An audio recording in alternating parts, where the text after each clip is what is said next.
कैसे हो सभी साथियों, आप सबका स्वागत है आपके चैनल टीचर्स अड्डा पर। मैं हूं आयुष चौहान। पहली बार आपको दो नाम एक साथ देखने को मिलेंगे, केंद्रीय विद्यालय संगठन और नवोदय विद्यालय समिति। अब हम बोल पाएंगे केंद्रीय शिक्षक भर्ती।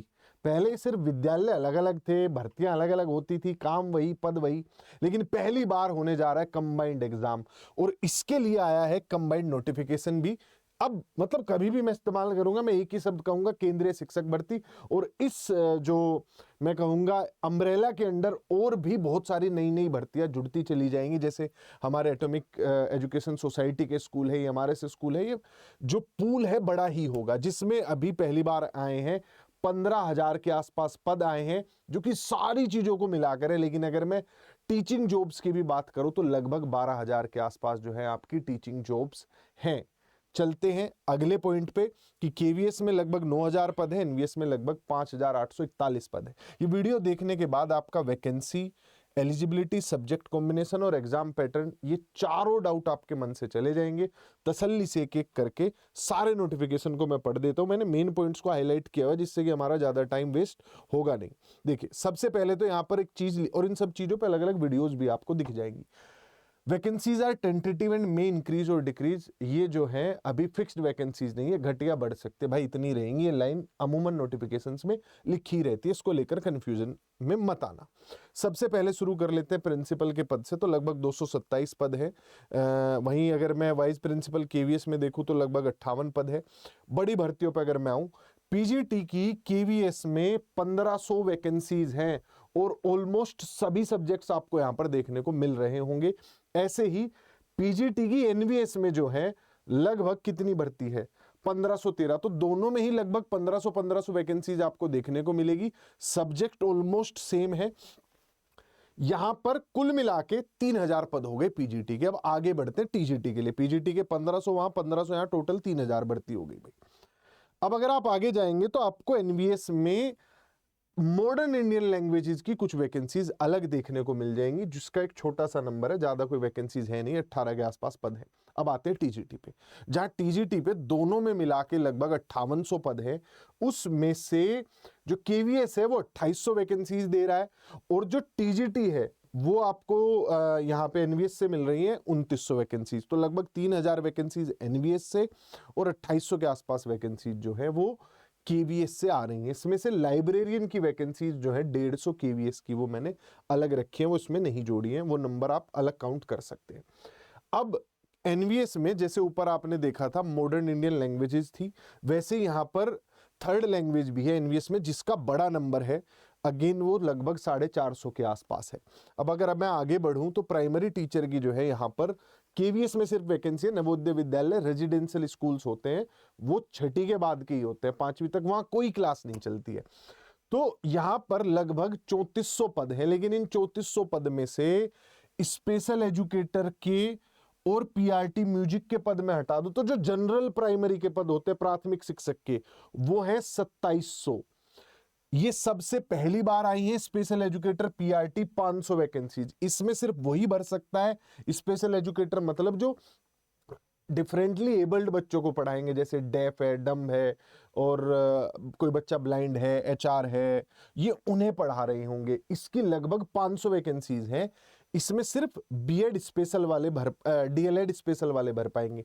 जो टीजीटी में है स्पेशल की वैकेंसीज, उसमें भी सिर्फ स्पेशल टीजीटी वाले भर पाएंगे, ये आप ध्यान रखना। केवीएस में वैकेंसीज आई हैं, एनवीएस में स्पेशल एजुकेटर की वैकेंसी नहीं आई है। यहां पे कोर्ट केस हो गया था ना, इसलिए लानी पड़ी। एनवीएस में भी अब कोर्ट केस होगा तभी लेके आएंगे। तो नॉन टीचिंग पोस्ट अगर मैं केवीएस में बात करूं लगभग 1150 है। यहां पर आप 12वीं बेस्ड, ग्रेजुएशन बेस्ड बहुत सारे पद हैं जो कि गैर शिक्षक पद है, उन्हें आप भर सकते हैं। ऐसे ही नॉन टीचिंग पोस्ट एनवीएस में भी है, लगभग 7800 पद, 780 पद यहां पर है और 1150 पद वहां पर है। अब अगर मैं आगे बढ़ूं तो मेन पॉइंट जो है वो आपके माइंड में अगला ये आएगा कि सर ये जो जॉब्स हैं सारी की सारी, इनकी एलिजिबिलिटी बता दो थोड़ा। तो सबसे ऊपर से शुरू करते हैं, वहीं पे आपको उम्र भी क्लियर होती चली जाएगी। पीजीटी का अगर आपको फॉर्म भरना है, आपकी मास्टर्स होनी चाहिए जिस भी सब्जेक्ट में आप भरना चाहते हैं, और 40 साल की उम्र है बिना रिलैक्सेशन के। इसमें रिलैक्सेशन अलग से मिलेगी। महिलाओं को 10 साल की रिलैक्सेशन हर उस पे है, 40 में 10 जोड़ लो, 50 तक महिलाएं भर सकती हैं।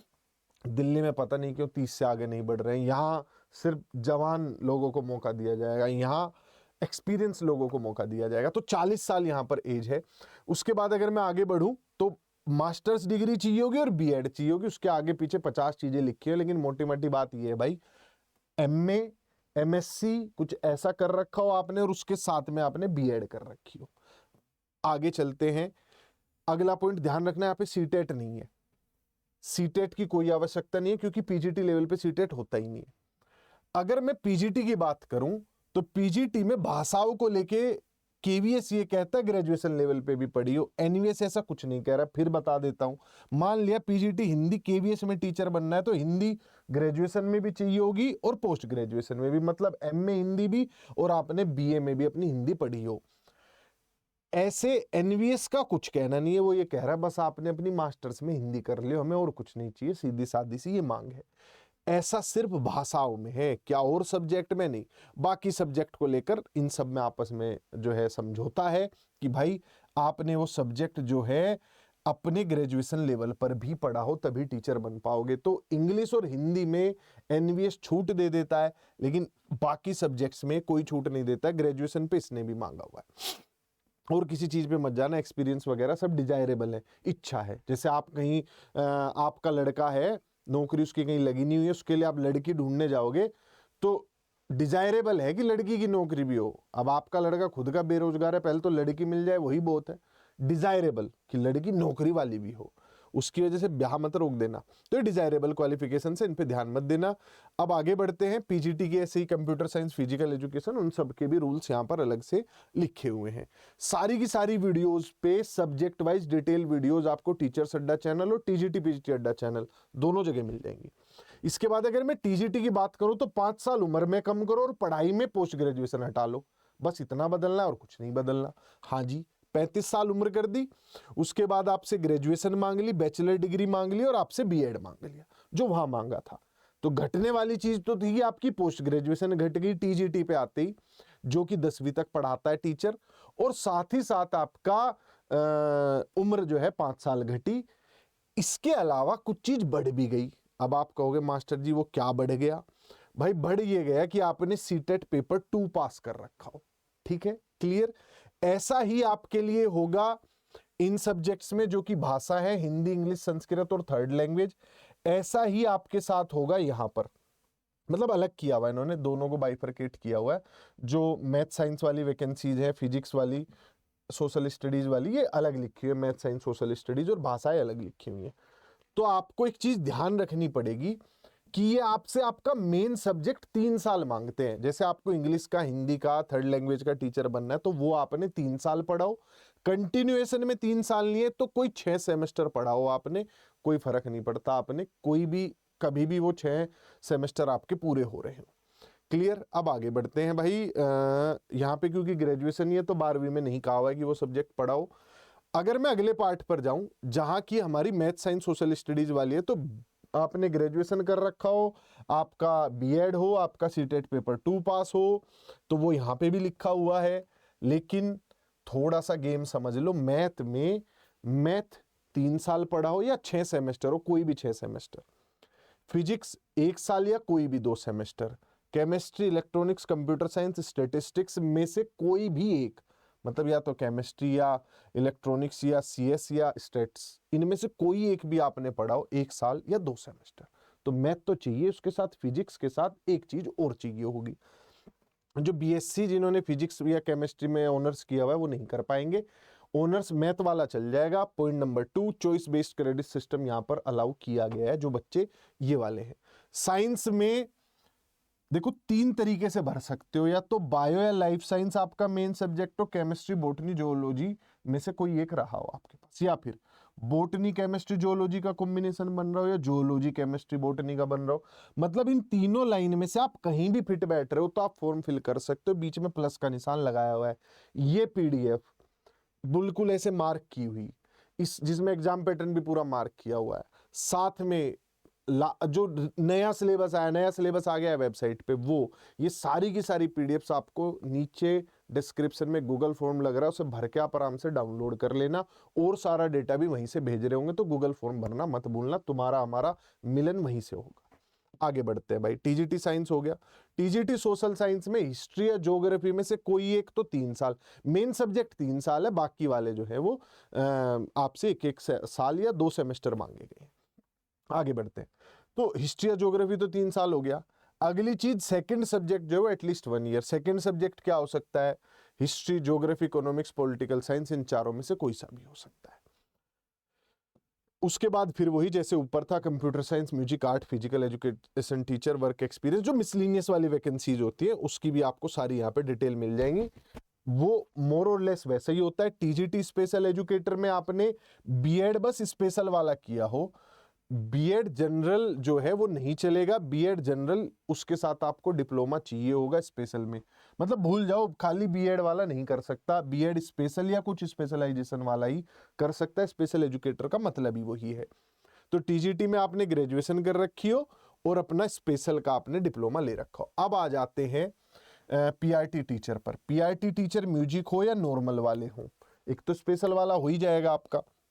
जो नॉर्मल वाले पीआरटी टीचर हैं उन्हें 30 साल की उम्र दी गई है, लड़कियों को 10 साल इसमें जोड़ लोगे तो 40 हो जाएगा। आपका कोई बीएड कहीं कुछ नहीं लिखा हुआ है, आपको चाहिए होगा diploma in elementary education, DElEd चाहिए होगी, या 1 साल की आपने कोई बीटीसी कर लियो 2 साल वाली, या बीएसटीसी कर ली हो, या जेबीटी कर लियो, उस टाइप की चीजें चाहिए होंगी जो डिप्लोमा बेस्ड होती हैं। 1 साल की या 2 साल की दोनों चल जाएगी, जब 1 साल की होती थी तो वो भी चल जाएगी। 12वीं चाहिए, ग्रेजुएशन नहीं चाहिए। क्वालिफाइड इन सीटेट पेपर 1, तो टीजीटी में पेपर 2 था, यहाँ पेपर 1 है। ठीक है। अगला पॉइंट, स्पेशल वाले सोच रहे होंगे हम क्या करेंगे मास्टर जी, भाई तुम तो सबकी में भी भर सकते हो और अपनी में भी भर सकते हो। स्पेशल वालों के मजे, स्पेशल कोटा तुम्हारे पास, 30 साल तुम्हारे लिए भी है, डीएड स्पेशल कर रखी हो या आपने कोई और डिप्लोमाज कर रखे हो, लेकिन ये ध्यान रखना rehabilitation council of India RCI का रजिस्ट्रेशन आपके पास होना चाहिए। अब ये एज वाला हो गया 40, 35, 30। अब समझ लो रिलैक्सेशन। रिलैक्सेशन मिलेगा महिलाओं को 10 साल का, अगर आप SC/ST हैं पूरे भारत के कहीं के भी सेंट्रल के तो 5 साल मिलेगा, ओबीसी को 3 साल मिलेगा, पीडब्ल्यूडी को 10 साल मिलेगा। वही है ये 3, 5, 10 होता है, ओबीसी 3 होता है, SC/ST 5 होता है, पीडब्ल्यूडी 10 होता है, पीडब्ल्यूडी 10 होता है और महिलाएं भी 10 होती है। ध्यान रखना। कहाँ है हमारे पीडब्ल्यूडी वाले? ये देखो, जनरल वाले को पीडब्ल्यूडी को 10 मिल जाएगा, 10 होता है, 10 आप ऐड ऑन कर लेना अपना अगर आप पीडब्ल्यूडी। लेकिन ध्यान रखना फिजिकल हैंडीकैप में फंक्शनैलिटी बोली हुई है। बहुत से बच्चे पिछली बार बाहर हो गए थे, नंबर अच्छे थे, इस बार फंक्शनैलिटी डाल दिए कि इतनी ज्यादा वो नहीं होनी चाहिए कि आप पढ़ाई ना पाओ। एक बहुत इंपॉर्टेंट डेट यहाँ पर लिखी हुई है, मैंने आपको फॉर्म कब से ऑन हो रहे हैं वो बताया ही नहीं। क्यों नहीं बताया? क्योंकि सबसे जरूरी डेट ये है, 4 दिसंबर 2025 से आपके फॉर्म बंद होंगे और यही आपकी किसी भी एलिजिबिलिटी को पाने की लास्ट डेट होगी। आपकी ग्रेजुएशन बची है, उसका रिजल्ट आना इससे पहले आए, सीटेट बचा हुआ इससे पहले आए, आपका कोई सर्टिफिकेट बनवाना इससे पहले का बन रखा हो, जो भी तारीख आपके सर्टिफिकेट्स पे लिखी हुई है कहीं भी, इससे पहले की चाहिए होगी, बाद की नहीं चाहिए होगी, क्योंकि ये फॉर्म भरने की लास्ट डेट है। इसी को एलिजिबिलिटी क्राइटेरिया डिटरमाइन करने के लिए रखा गया है। अब आ जाओ mode of examination. Mode of examination है ऑफलाइन, पूरा पेपर ऑफलाइन होगा। कैसे होगा, क्यों होगा, समझो। आपका सबसे पहले होगा प्री, फिर आपका होगा मेंस, फिर होगा आपका इंटरव्यू। अब आपके मन में आ रहा होगा कि सर ये क्या कह रहे हैं, इसे कहते हैं टायर 1, इसे कहते हैं टायर 2 और इसे कह देते हैं स्किल टेस्ट। स्किल टेस्ट मतलब इंटरव्यू मान लो। जो बच्चा इसे पास करेगा, जैसे मैथ में मैं मान लेता हूं वैकेंसी है, मैथ में 100 वैकेंसीज हैं, जो बच्चा इसे पास करेगा उसका भर्ती का 10 गुना यहां पर पहुंचेगा। कितना? 1:10 के रेशियो में लगा लो, 1000 बच्चा मेंस दे रहा होगा। ठीक है। बाद में 1:3 के रेशियो में बच्चा यहां पहुंचेगा, 10 गुना, 100 सीट है मेरे पास तो मैंने 1000 लोग बुला ली। उसके बाद ये 1:3 के रेशियो में यानी 300 बच्चों का ये इंटरव्यू लेंगे, उसमें से 100 को नौकरी मिल जाएगी। जब नौकरी मिलेगी इन दोनों नंबरों को तुम्हारे देखा जाएगा नौकरी के टाइम पे, अन्यथा नौकरी नहीं मिलेगी। फिर से समझ लो, 3 लेवल पे पेपर होगा, टीयर 1, टीयर 2 और एंड में स्किल टेस्ट जिसे इंटरव्यू बोल लो। आपका प्री सिर्फ क्वालिफाइंग है, बाद में उसका कोई काम नहीं है। एक बार अगर आपको उसने यहां भेज दिया उसका कोई लेना देना नहीं है। फिर आपका मेंस और आपका इंटरव्यू, इन दोनों के नंबर जुड़ेंगे और नौकरी दे देंगे। मेंस से इंटरव्यू में जो 300 बच्चे हैं, इन 300 बच्चों का ही ये पूरा स्कोर चेक हो रहा होगा। जो बाकी के 700 है उनका मेंस का फिर कोई फायदा ही नहीं रहेगा। तो सबसे जरूरी है मेंस। इंटरव्यू भी संभल जाएगा, प्री भी संभल जाएगा, मेंस नहीं संभल पाएगा। कहीं भी तैयारी कर लेना, किसी को भी फीस दे देना, लेकिन उस इंस्टीट्यूट को फीस देना जो डे 1 से तुम्हें तुम्हारे सब्जेक्ट की तैयारी करवा रहा हो। ये मान लो भाई की सलाह दे रहा हूं मैं तुम्हें। कहीं भी पढ़ो, लेकिन क्या वो तुम्हें मेंस की तैयारी करवा रहे हैं? क्योंकि यही है, यहां भीड़ पहुंचेगी, ठीक, इस भीड़ में से सिर्फ वो सेलेक्ट होंगे जो कोर, जिनका सब्जेक्ट बढ़िया होगा। ऐसा मैं क्यों कह रहा हूं? सब्जेक्ट एग्जाम पैटर्न पे वापस आते हैं। तो ये मैंने तुम्हें समझा दिया, ये सब बातें यहाँ लिखी हुई हैं कि भाई टीयर 1 होगा इन लोगों का, फिर आगे भेजेंगे, ऐसे सब कुछ बताया हुआ है। इंटरव्यू में नंबर इसके इतने लगेंगे, उतने लगेंगे, उतनी बारीकी में अभी मत जाओ। पहली बात पे आ जाओ कि जो हमारा टीयर 1 हो रहा है उसमें क्या पूछा जा रहा है। जो आपका टीयर 1 हो रहा है उसमें आपसे रीजनिंग पूछ रहे हैं, मैथ पूछ रहे हैं, कंप्यूटर पूछ रहे हैं, और कंप्यूटर भी 20 नंबर का है, ये बात ध्यान रखना। आपसे जीके पूछ रहे हैं, जैसे DSSS भी पेपर लेता, सेम पैटर्न कर दिया इन्होंने भी। दिल्ली में 100 नंबर का आपका पेपर होता था, 100 सवाल आते थे, तो इन्होंने भी वही कर दिया। हालांकि नंबर इन्होंने ज्यादा कर रखे, 100 के 300 बना रखे, खैर उससे क्या ही फर्क पड़ता, गुणा 3 कर दिया। तो ये सारे के सारे जो नंबर हैं आपके, ये क्वालिफाइंग है, इसमें क्वालिफाई करना जरूरी है। जो यहां लिखी हुई है भाषाएं, भाई इंग्लिश फिक्स्ड है, इसे कोई नहीं बदल सकता। यहां अपनी मर्जी से ले लो, बहुत सारी लैंग्वेज है नीचे, उनमें से चॉइस है, जो भाषा लेना चाहो। दूसरी की आपकी चॉइस है, एक इन्होंने फिक्स कर दी है। दिल्ली से अलग यहां पर कंप्यूटर है और कुछ अलग नहीं है। आगे बढ़ते हैं कि भाई टीयर 1 हो गया क्वालिफाई। अब आपको बोलेंगे कि अब आके आप जो है वो दे दो। अच्छा, एक चीज और ध्यान रखना, जो लैंग्वेज वाला था मैं कह रहा था, वो यहाँ लिखी हुई है, मैंने टिक भी किया हुआ है। हिंदी, असमीज, मराठी, मलयालम, कन्नड़, उड़िया, पंजाबी, इनमें से आप कोई अपनी दूसरी लैंग्वेज चुन सकते हो। अब ध्यान रहे कि जो बच्चा कमिश्नर लेवल का एग्जाम दे रहा है, प्रिंसिपल का, वाइस प्रिंसिपल का, पीजीटी का, तुम्हारे काम का कौन सा है? पीजीटी। पीजीटी वाले की नॉलेज होनी चाहिए पोस्ट ग्रेजुएशन लेवल की। जो एग्जाम दे रहा है टीजीटी का, ये देखो मैंने टीजीटी को हाईलाइट कर दिया, उसकी नॉलेज होनी चाहिए ग्रेजुएशन लेवल की, यानी आपकी बीए की नॉलेज होनी चाहिए, बीएससी लेवल की नॉलेज होनी चाहिए। जो बच्चा दे रहा है पीआरटी, ये देखो ये पीआरटी वाला बच्चा, इसकी नॉलेज होनी चाहिए सीनियर सेकेंडरी लेवल की, कि आपकी 12वीं स्तर की नॉलेज है कि नहीं है।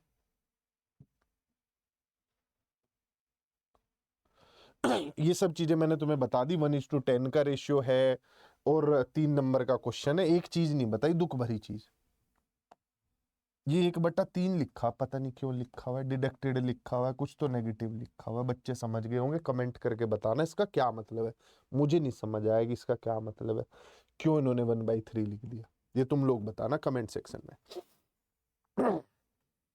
और टीयर 2 होगा, टीयर 2 में क्या होगा वो जान लो।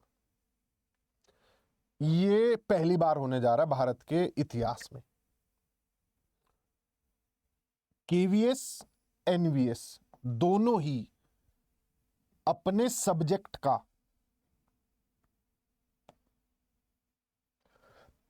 आपसे पेपर लेंगे, ऑब्जेक्टिव और डिस्क्रिप्टिव दोनों। समझ लो ढंग से क्या होगा। जैसे आप हो एसएसटी के स्टूडेंट, आपसे 60 सवाल पूछेंगे एमसीक्यू, 10 सवाल आपसे पूछेंगे सब्जेक्टिव, मतलब रिटन, लिख के बताओ, एक्सप्लेन करो। पर इनके तो आपको मिलेंगे 4 नंबर और इनका मिलेगा 1 नंबर। समझ आ गया? इतना लंबा नोटिफिकेशन हो गया, आंसू आ गए, फॉर्म भर ही देता हूं मैं भी। तो टीजीटी एसएसटी मान लिया तुम्हारा पेपर है, तुमसे 60 सवाल पूछेंगे ऑब्जेक्टिव के, और 10 सवाल पूछेंगे डिस्क्रिप्टिव के, जिसका मिलेगा डिस्क्रिप्टिव का 4 नंबर हर सवाल का। नंबर कितने? 100। जो 300 नंबर पहले थे उसका कोई रोल नहीं है, उन्हें भूल जाओ, वो बस यहां तक लेके आएंगे। इन 100 नंबर के बेसिस पे इंटरव्यू में पहुंचोगे। इसका सिलेबस नीचे मैंने बताया, तुम्हें गूगल फॉर्म में मैं लिंक करवा दूंगा। 1:3 का रेशियो होगा, 1:10 का होगा, वो भी मैं एक्सप्लेन कर चुका हूं। सबसे जरूरी चीज, इसे वही सुनेगा जिसकी नौकरी लगने वाली है। बाकी लोग यहां से आगे का नमस्कार कर सकते हैं, ये उसी के लिए है जिसकी नौकरी लगने वाली है। सबसे जरूरी पार्ट, केवीएस एनवीएस जब आप सेलेक्ट हो, मतलब जब आपको मिल गया कि आपका इंटरव्यू हो गया, शॉर्टलिस्ट हो गया, आपसे केवीएस और एनवीएस में से चॉइस मांगी जाएगी कि आप किस पोस्ट को प्रेफर करते हो। ये रहा प्रेफरेंस, किसे प्रेफर करते हो। अगर आप प्रेफर नहीं करते हो, कोई भी आप पोस्ट को प्रेफर नहीं करोगे, तो भाई आपको यहां लिखा हुआ है कि आपको कंसीडर ही नहीं करेंगे। ये इंपॉर्टेंट पॉइंट है। तो ये सबसे जरूरी पॉइंट है। जब आप सेलेक्ट होने के स्टेज पे पहुंचोगे, क्वालिफाई करोगे, तो आपसे पूछेंगे केवीएस लोगे कि एनवीएस पहले, तो आप भर देना मैं पहली चॉइस केवीएस को दे रहा हूं, दूसरी एनवीएस को दे रहा हूं। अगर नहीं भरी तो कोई भी नहीं देंगे, चाहे आप टॉपर ही क्यों ना रहे हो। ये सबसे जरूरी पॉइंट था। इसके अलावा क्या कोई पॉइंट बचा है? हाँ, एक पॉइंट बचा है। तुम्हारी और नौकरी के बीच में नीचे गूगल फॉर्म आ रहा है, उसे भर के उसे पहले हटा दो। दूसरा, कोई भी डाउट आए बैच रिलेटेड, किसी भी चीज रिलेटेड, नीचे स्क्रीन पे नंबर है। मेंस की तैयारी डे 1 से शुरू कर देना। पूरे नोटिफिकेशन में सबसे दिमाग वाली चीज वही है। 1:10 के रेशियो में क्वालिफाई करना मुश्किल नहीं है। अगर आपके सब्जेक्ट में 500 पद हैं तो 5000 में आना मुश्किल नहीं है, 1500 में आना मुश्किल है। ये बात ध्यान रखना, ठीक है। इसी के साथ बाय बाय, टेक केयर, फिर मिलेंगे।